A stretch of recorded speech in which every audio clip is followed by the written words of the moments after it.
Watch more videos at Junfel Hilig YouTube channel. Don't forget to hit the subscribe button and also click the notification bell for more updates. Yo, what is up mga boss, and welcome ulit sa napakabagong video. And by the way, it's your boy, this is Boss Junfel J of Junfel Films. For today's video, itong bagong tutorial ko, ituro ko sa inyo kung paano mag-recover ng corrupted SD card. Ito, paano ma-recover ang mga file dito. So bago natin sisimulan, sa mga boss ko dyan na hindi pa nakasubscribe sa aking YouTube channel, don't forget to visit my YouTube channel, Junfel Hilig. Pakiclick ang subscribe button at ang notification bell para lagi po kayong updated sa mga bago kong video.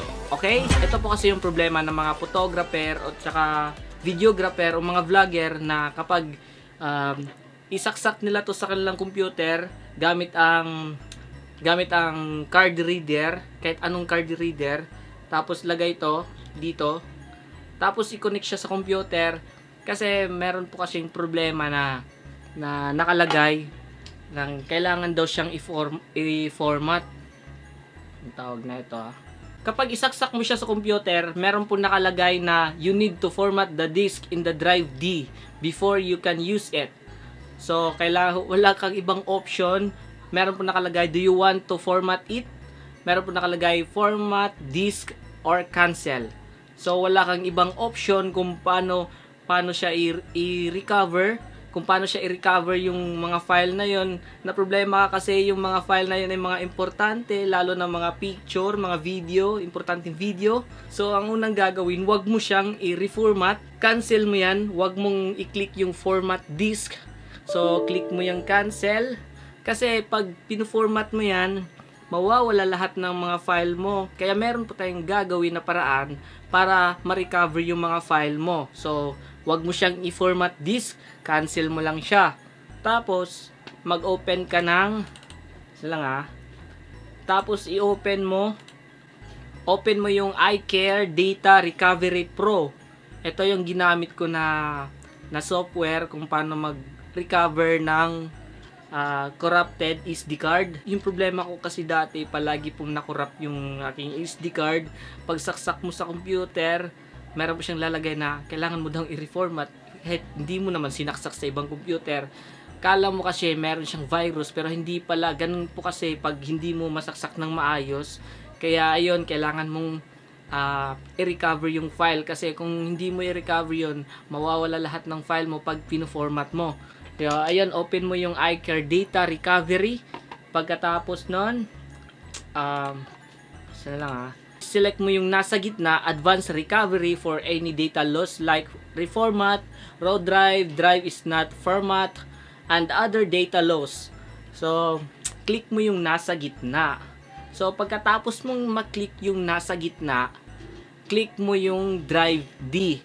So, yung SD card mo, pag sinaksak mo sa computer mo, tingnan mo sa device and drive kung anong letra yung SD card mo. So, sa akin, pag sinaksak ko siya, yung letra niya is letter D. Select mo yung letter D. Select mo yung drive D or USB or kahit ano, basta letter D. Select mo yan. Pagkatapos, click mo yung next. Tapos, hintayin mo na habang nag-scan siya ng file. So, ayan, hintayin muna natin mga boss. Kung gaano po karami yung file na nasa SD card mo, ganun din kataas nung time na pag-scan niya. So, hintayin na lang natin boss na matapos yung pag-scan.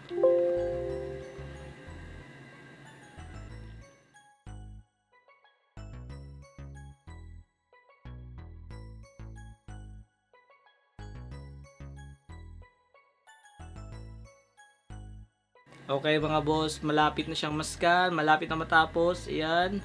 0. Ayan. Tapos na siyang ma-scan. So, click mo yung partition 1FAT32. So, i-click mo siya. Tapos, click mo yung next. Tapos, hintayin mo yung building raw file 3. So, nag-recover na siya. Ayan, lalabas yung yung Nikon. Kasi Nikon yung camera ko. Ayan, select mo yung DCIM. Tapos, click mo yung folder ng mga file ng, ayan, makita mo yung mga file na nasa SD card mo. So, ayan, select mo lahat yan. So, pwede mo siyang i-check na manual check lang. Tapos, pwede mo rin siyang i-select all. Ayan. So, check. Ayan. So, para madali lang, select all mo lang lahat para lahat yun ma-recover. Tapos, click mo yung next. Tapos, hanap ka ng, saan ba yan? Select path to save files. So, hanap ka ng lugar kung saan mo i-save yung mga file. So, sa akin, hindi ko nilagay sa desktop. Nilagay ko sa videos. Tapos, gumawa ako ng folder para dun ko ilagay yung mga recovery files. Yan. So, tapos pag na-select mo na, click mo yung next, tapos hintayin mo yung loading ng data recovery. Ayan, nag-recover na siya, recovering file. Ayan. Medyo marami siya, oh. Ayan, nakita. So, makikita na natin, ito yung folder na ginawa ko. Ayan, makikita na natin siya na nag-recover na yung mga file na yan. Ayan.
So, yung mga boss, makikita natin na unti-unti nang na-recover yung mga file.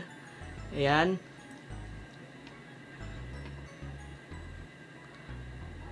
Ayan. So, makikita na yung mga pictures at videos. So, hintayin lang natin na matapos yung loading. Huwag mong i-cancel, ha. Hanggang matapos talaga.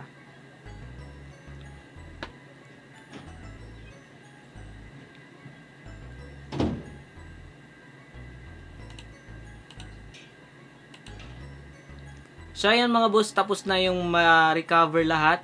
So, pwede mo nang ma-close yung iCare Data Recovery Pro. So, ayan, makikita na lahat ng mga file na yon, wala ka ng problema kasi na-recover na.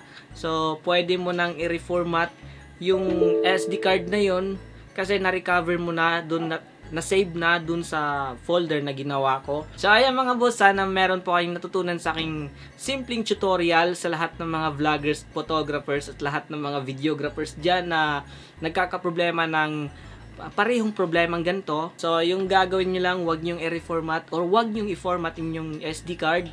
So, ang gagawin nyo lang, download lang kayo ng iCare Data Recovery Pro. At syempre, hindi natin kalimutan yung mga boss natin dyan na gusto magpa-shoutout. So, shoutout nga pala kay Gabriel Tumulak, Junray West Dre, Kim Clyde Manatad, Vince Jetro Abukay, Joshua Urungan, Steven Casinto Katian, Ryan Poncivito, Rigi Apari, Joseph Baguio, Dante Ibale, Jay Conejos, Mike Lorenzo Laico, at ang pinakahuli, si Ralph Axel Martinito Ibarli. Okay mga boss, kung meron po kayong mga katanungan, comment nyo lang sa baba at sasagutin ko kung hanggang sa kaya ko lang. Okay, sa mga boss ko dyan na hindi pa nakasubscribe sa YouTube channel, don't forget to visit my YouTube channel, Junfel Hilig.